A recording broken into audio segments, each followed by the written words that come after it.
Así es, Venezuela es un país de grandes contradicciones y paradojas en la economía.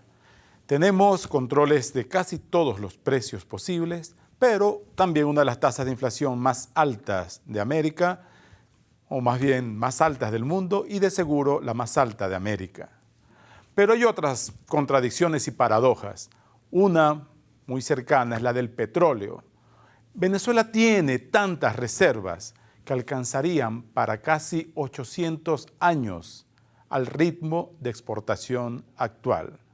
Pero ¿por qué teniendo tanto petróleo, tanto hidrocarburo, tenemos condiciones de pobreza, de inflación, pocas oportunidades de conseguir empleos mejor remunerados para los profesionales?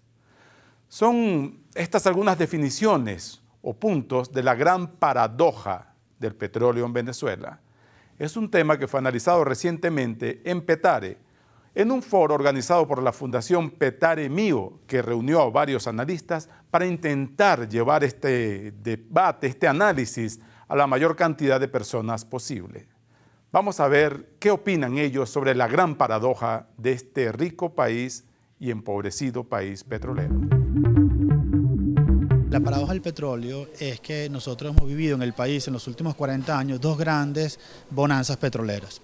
Y todavía vemos que en el país persiste la pobreza, persisten las necesidades, la gente no le alcanza el sueldo. Entonces es una paradoja. La paradoja es que si somos tan ricos, si hemos tenido tantos ingresos, si hemos tenido tanta riqueza, ¿por qué seguimos más o menos igual? Porque la gente, especialmente nuestras comunidades de Petare, no han sentido el ingreso petrolero. La gente no es más rica. La gente sigue viviendo igual, hay más casas, con los mismos problemas.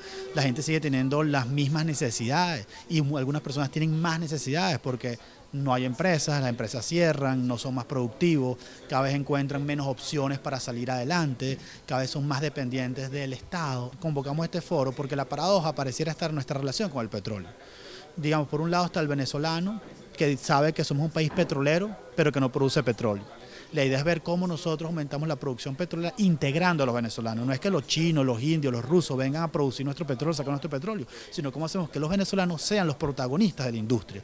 No solo desde el punto de vista de que sean los trabajadores que saquen el petróleo, sino también los accionistas del petróleo. Los accionistas en el sentido de que sean ellos los productores del petróleo. El petróleo siempre es de los venezolanos, eso no está en duda, pero la producción tenemos que integrar al capital venezolano, al obrero venezolano, al venezolano y que sea protagonista de la producción. Hasta ahora la relación del venezolano con el petróleo es una relación tutelada. El Estado es como un Estado protector, un Estado mamá gallina que te dice yo voy a producir el petróleo y te va a tutelar que tienes que hacer. Lo que queremos es ver cómo hacemos para que ese juego se abra al venezolano y por otro lado ver cómo se gasta el petróleo. En materia de inversión petrolera, la situación es muy preocupante, ¿no? La producción de petróleo lo que va de año ha caído 5% y eso es por falta de inversión en los últimos años. Venezuela ha tenido una situación en que Petróleos de Venezuela tiene un incremento de deuda muy grande, de 3.000 millones de dólares que teníamos de deuda en el año 2006. Hoy en día la deuda ha crecido a 45.000 millones de dólares, pero eso no se ha traducido en una inversión suficientemente grande como para revertir la caída de producción. Entonces hemos tenido una caída de producción que ya va acumulado casi 25% en la última década y en particular este año es particularmente preocupante que está cayendo la producción de crudo liviano y de crudo mediano del norte de Monagas y eso puede significar que Venezuela entre en una situación de declinación de producción. Esperemos que no sea así, esperemos que se logre revertir esto y que se logren las inversiones en la faja del Orinoco para que en los próximos años tengamos incremento en la producción en vez de una caída como la que estamos viendo hoy. Es importante acotar que la pobreza en Venezuela durante el periodo del año 2004 al 2008 se redujo de manera sustancial.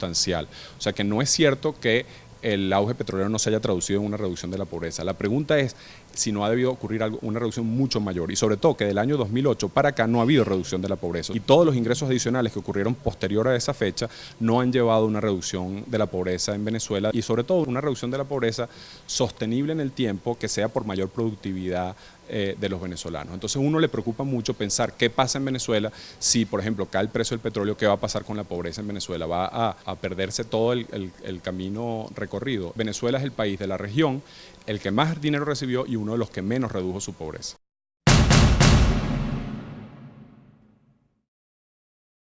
Hay cosas pasando en el mundo que sí hacen a uno preocuparse sobre la estabilidad de los precios que puedan declinar. Lo primero es el aumento de producción muy importante que ha ocurrido en Estados Unidos en los últimos años del petróleo de esquisto. Y el otro tema es que está empezando a producirse petróleo en toda África, en Irak se está aumentando la producción, nuestros socios de la OPEP están aumentando rápidamente la producción y Venezuela en cambio no lo está haciendo, pero los precios nos puede pasar lo peor de dos mundos, que caigan los precios y nuestra producción siga cayendo. Venezuela no le alcanza a contener petróleo, pero el petróleo es una herramienta para apalancar muchas otras cosas, es decir, apalancar la productividad de los venezolanos en todas las demás áreas.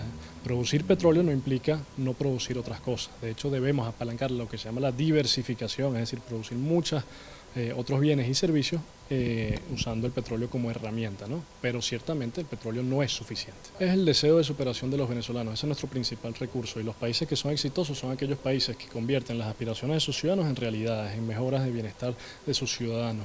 Aquellos países que se quedan atrás son aquellos países que no aprecian este recurso y los desdeñan y por lo tanto terminan sus ciudadanos, bueno, sumidos en la pobreza y sin convertir esas aspiraciones en realidades. Más allá de los expertos, ¿cuál es la opinión de la gente común acerca de lo que no cuadra en la economía venezolana, acerca de esta gran paradoja? Esta información es importante que llegue a la comunidad. Okay, imagínate, el petróleo es el recurso más importante que tenemos en el país. Es importante que la comunidad sepa cómo se maneja. Los gobernantes no han sabido cómo manejar tal ingreso petrolero, no han sabido cómo distribuir esas riquezas y no han sabido cómo conectar esa producción petrolera con otras partes de la economía del país. Hay muchos problemas que me afectan como ciudadano, la inseguridad, la inflación, la pobreza como tal.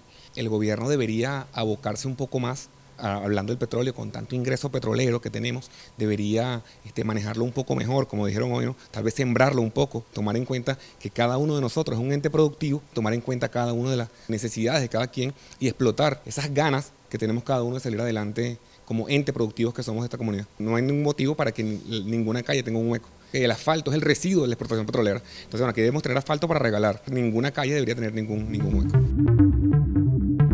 Algunos de los expertos presentes en este foro señalaban que uno de los grandes problemas de Venezuela es que los ciudadanos dependen del Estado, al contrario de otras sociedades donde es el Estado el que depende de las sociedades. En este entorno, el petróleo lamentablemente se ha convertido en una barrera en vez de ser una palanca para el desarrollo y para el bienestar colectivo. Es toda una discusión y un debate en el cual usted puede participar a través del Twitter @OmarLugo y @ElMundoMóvil. Ahora vamos a otra breve pausa y volvemos con más de El Mundo, Economía y Negocios por Globovisión.